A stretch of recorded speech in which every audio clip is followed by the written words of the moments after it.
We always start off our podcast to find out how our guests ended up here in Bloomington-Normal. So are you a townie? Did you relocate here? How'd you end up here?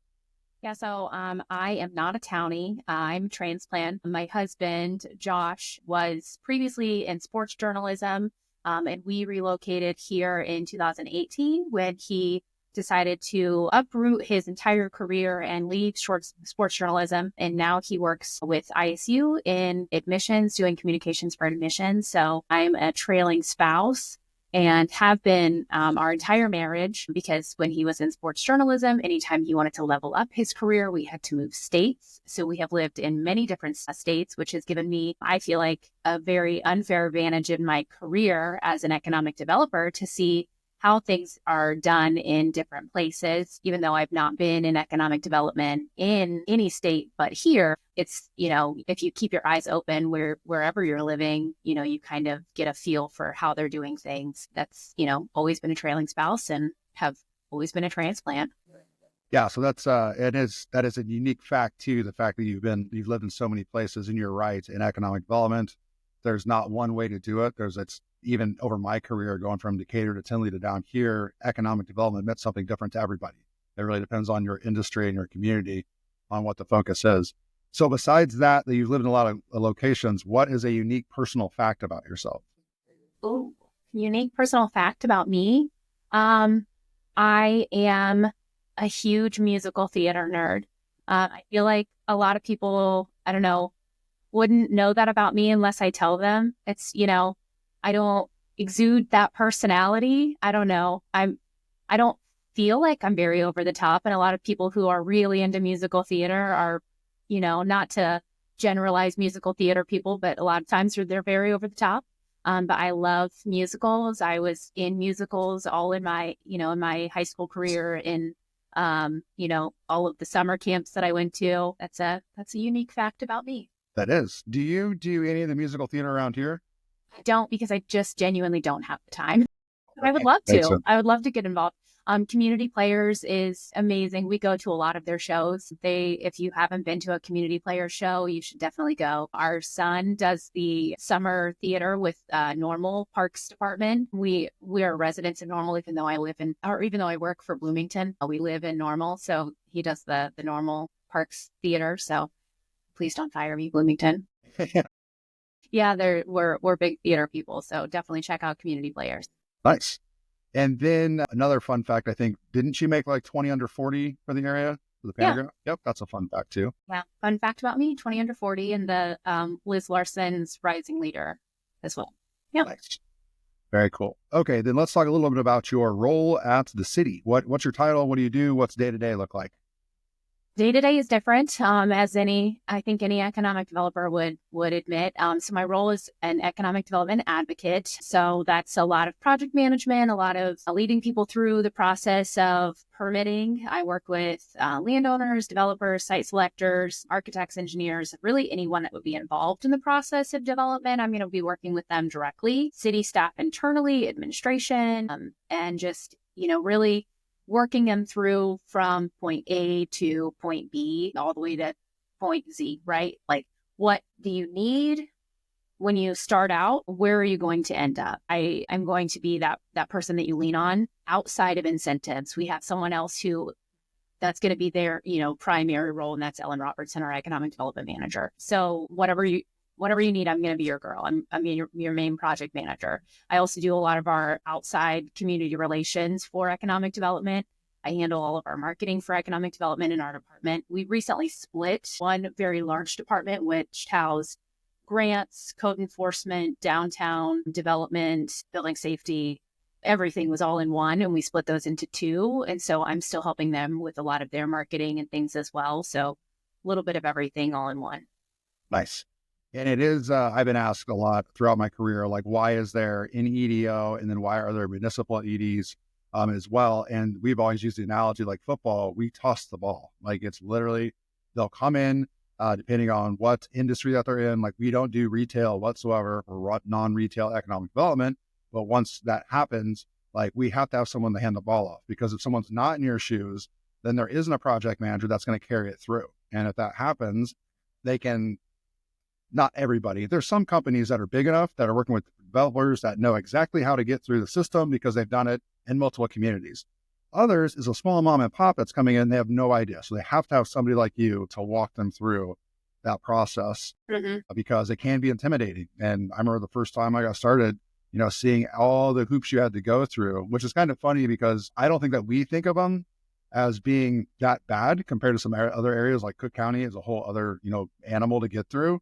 But we were working with some foreign direct investors from China, and they said, like, if I want to buy that land over there, do I go get permission from the mayor? And I'm like, well, no, you just buy the land. Yeah. Like, oh, that's okay. Then after that, what do I do? I'm like, well, then you go through these departments, and they didn't realize there was the local stuff, and then there was the EPA and the IEPA and all these other things, because where they were from, when the mayor said you're good to go, you're good to go. There was not any of the rest of it.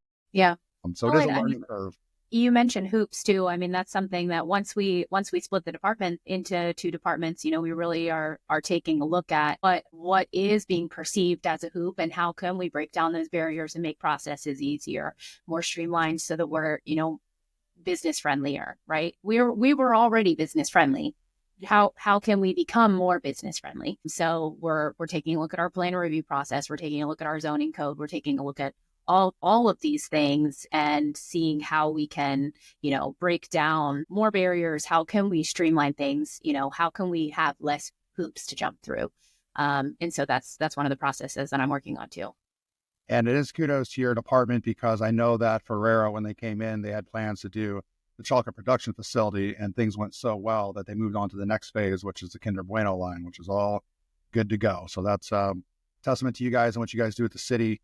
And it's been a great area for us to do this in because it's rare to have a project, let alone the amount of projects that are going on, big and small. And so it's been a really hot market for this. So besides the change in the departments, which you guys did, was that last year at the end of the year? Gosh, I feel like it's been within the last 6 months, but what is time? Yeah, I know. It's all word. So yeah, you had that one going on, but I think the latest one that's probably the number one for you guys is what's going on with downtown, like getting the TIFs approved and all those plans. So I don't know if you want to talk about any of that process or where you guys are at and what's next. Yeah, so the downtown TIF was approved last spring. So we have a number of projects that are very interested in moving forward in the downtown TIF. Excuse me. And then we also have the downtown streetscape that was taken to council. First few phases were approved for the design with council, and that is in the design and scoping right now with CMT, which is the firm that we have contracted with. So we're still kind of tentative on a timeline of when we would have shovels in the ground, just because we're in the the design phase right now. But it's really exciting to get some momentum on that. But if people are interested in seeing what's going on with the streetscape, they can go to downtownforeveryone.com and see what it's all about. They have all 500 plus pages of the plan on there, and get really involved and receive the emails. All of the updates are on there. And I know we'll definitely need community support, outside support, because once that streetscape starts, the downtown businesses, which are our neighbors, our friends, the mom and pop shops that really do, we always talk about and tell the story of the big successes. And I know this, Patrick, but we tout the big successes, I think sometimes most often and the loudest, but it's always the small businesses like Luca that's been here for so long, and, the small businesses that make it past that 5-year mark. So we have some that, that Beer and Buck just celebrated 7 years. We've got Reckless Saint that, celebrated three years recently. We've got Von Chomps that, has been, I don't remember, recently she celebrated an anniversary and it's just lost my mind. But, we've got so many amazing small businesses down here. We have, world-renowned businesses that we don't tell the story of, I think, often enough outside of what our downtown team does, which they do an incredible job. But I think community-wide, we're going to need some incredible support, because once we start tearing up those streets, or the streetscape, they're going to need people. So go to Downtown for Everyone, see what the plan is. It's going to be beautiful. Down below streets, we're going to clean it up, get some new infrastructure in there, because it's not just about the beautification, which is what people are excited about. We're really excited about the infrastructure. Right. We're excited about the stuff that's not sexy. Out of sight, out of mind, but you got to have it. We're taking away, that combined sewer. We're excited about the fiber that's going in. We're excited about upgrading water lines. We're excited about the stuff that's not sexy, the stuff that, people won't be talking about, but that's what we're excited about. Yeah, you've seen the flywheel. It starts with infrastructure. That's the easiest thing you can do right off the bat to get that ripple effect going. And the streetscapes comes quickly after that, as far as beautification goes, which ideally retains the workforce.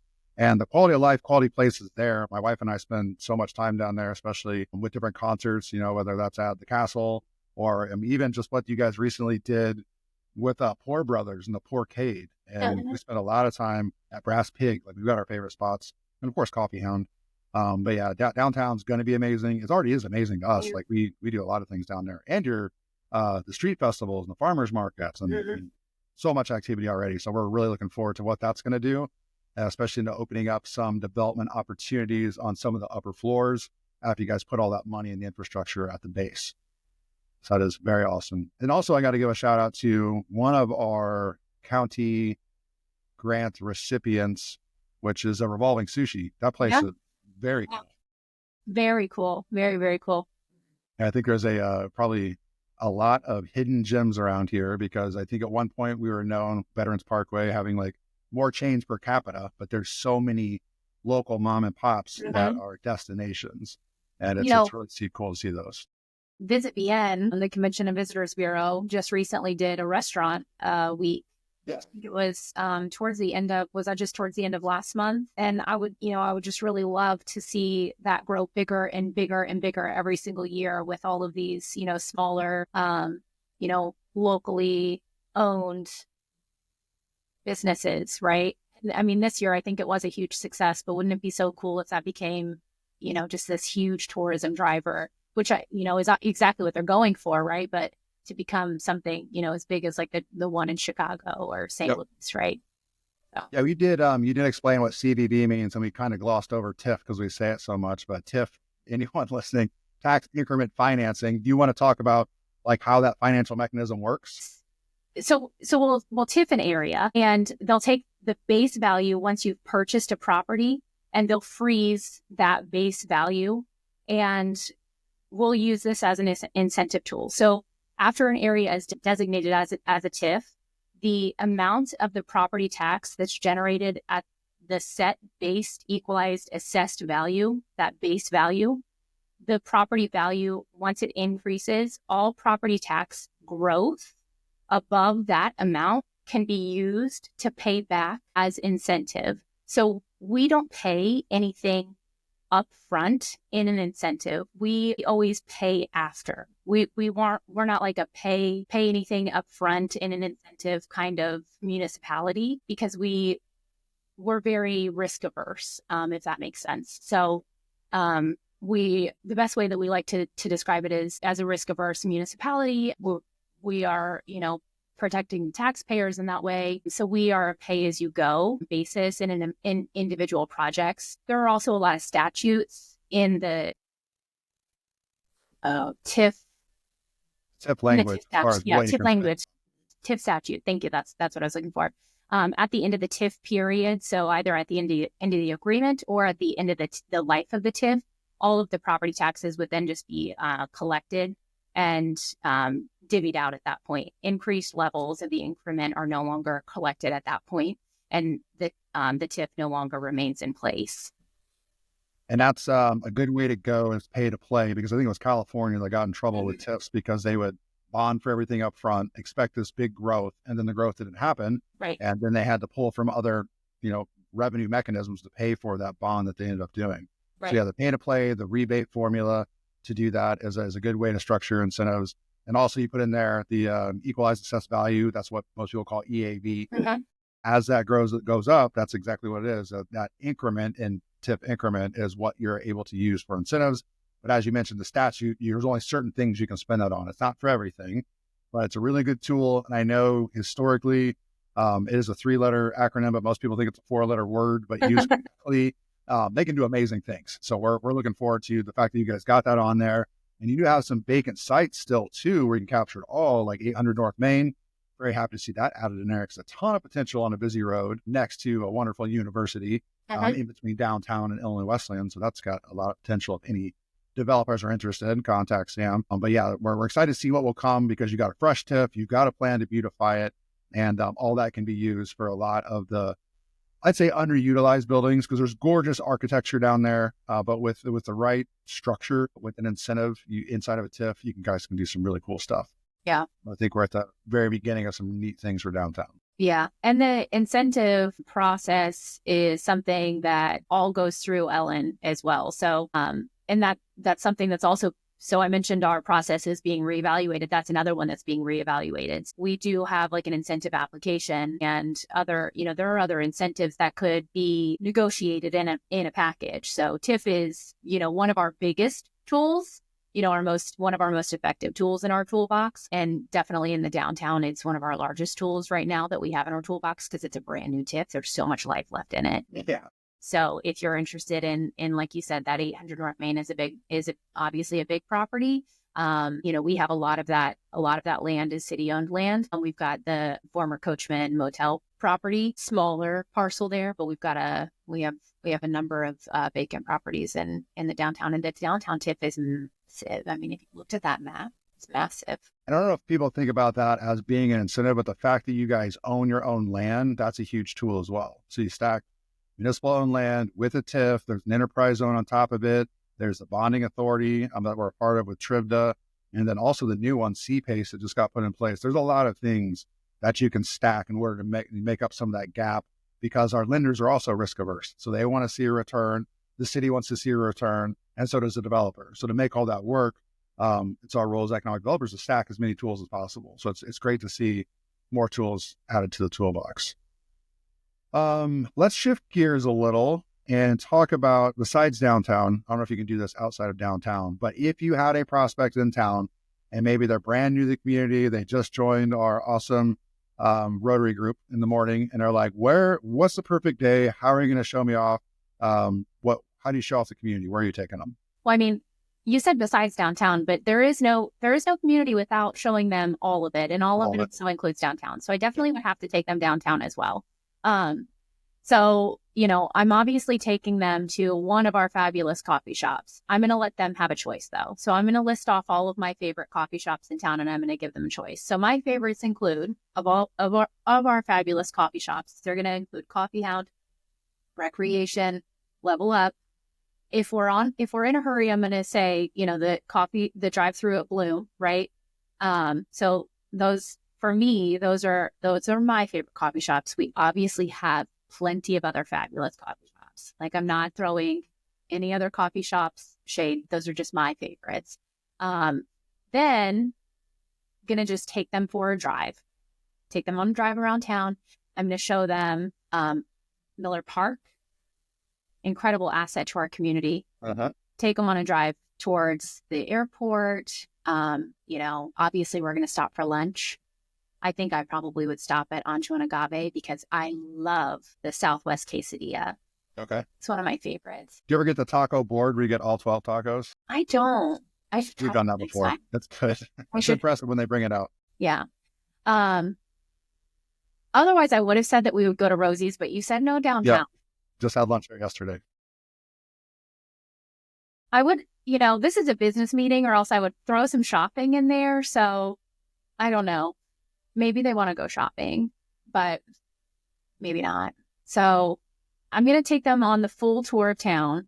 We'll drive by them all. I know it's not a lot to see, but we'll drive by it. So in that loop, we're also going to, swing by Empire Crossing. We'll drive by Towanda Plaza. We'll drive by our incredible hospital systems, both OSF and Carl. I'm going to take them obviously through all of our campuses. So Wesleyan, ISU, and Heartland, so that they can see all of our incredible campuses and everything we have to offer. And then even though I'm with Bloomington, I'm going to take them through the town of Normal, because that is an incredible asset. And we are one combined community, whether people like to hear it or not. So yes, take them to the town of Normal as well, to Uptown, show them Uptown as well. And then we'll end back in downtown. There you go. For a nightcap, probably at either Mystic or Rosie's or Shake It Up or Poor Bros, whatever their tastes are. So That sounds like a really good route. Some that we do actually for our familiarization tours. And it's always funny I mean, I do whenever we, like Ferrero as well.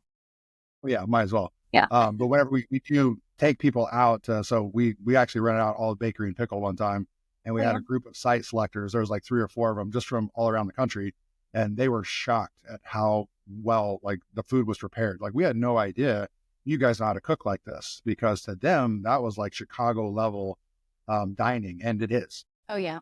I anything think from Great that Nickel whole. has the best cheeseburger in town. Really, My I've never favorite. got the cheeseburger there. Yeah, So good. I'll have to try it. Yeah. Yeah, but we're a big fan of anything that they do. So good.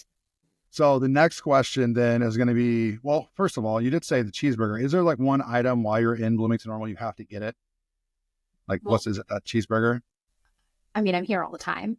Um, oh, this is hard. Yeah, it's like what's like while you're here, you got to get this.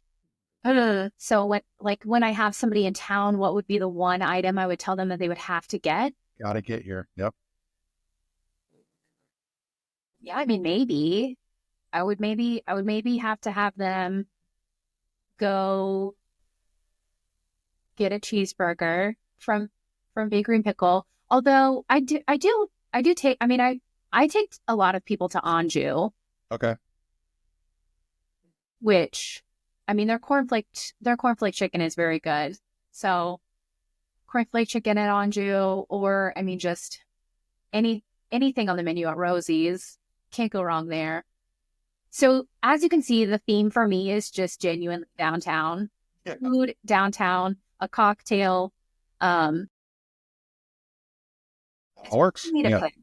I know, but that's a good thing. That just Yeah. shows how many wonderful items that we do have to experience here. So the Mhm. last question we ask every guest is, why does economic development matter?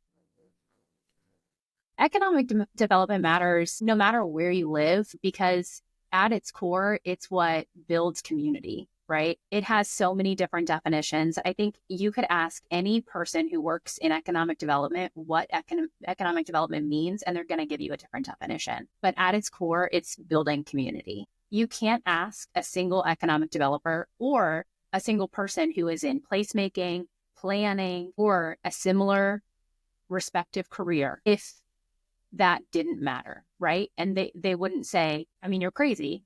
Yes, it matters, right? We are Yeah, here to no, build it's community. We're here to serve our communities and make them better places. We're here to lift people up.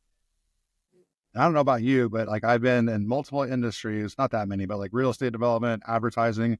I got friends in a lot of different industries. This, in my mind, maybe it's because we're in it, but is the like most rewarding industry to be able to drive around, see your work, know people that work at the places, at the projects that you helped usher through the system. It's, I don't know, super rewarding to me. Sure. Yeah. I mean, it really like solidifies a sense of purpose for, why you do what you do. And like, yeah, some days are really grueling and some days are really tough. And, some days are really rewarding and very exciting. And you get to be, on the cutting edge of something very, very exciting. And Uh, sometimes you win and sometimes you lose. But like you said, it's all because you get to drive by and see the success of something that you are a part of and then know the people that are benefiting from your work. And it's all worth it. That's amazing.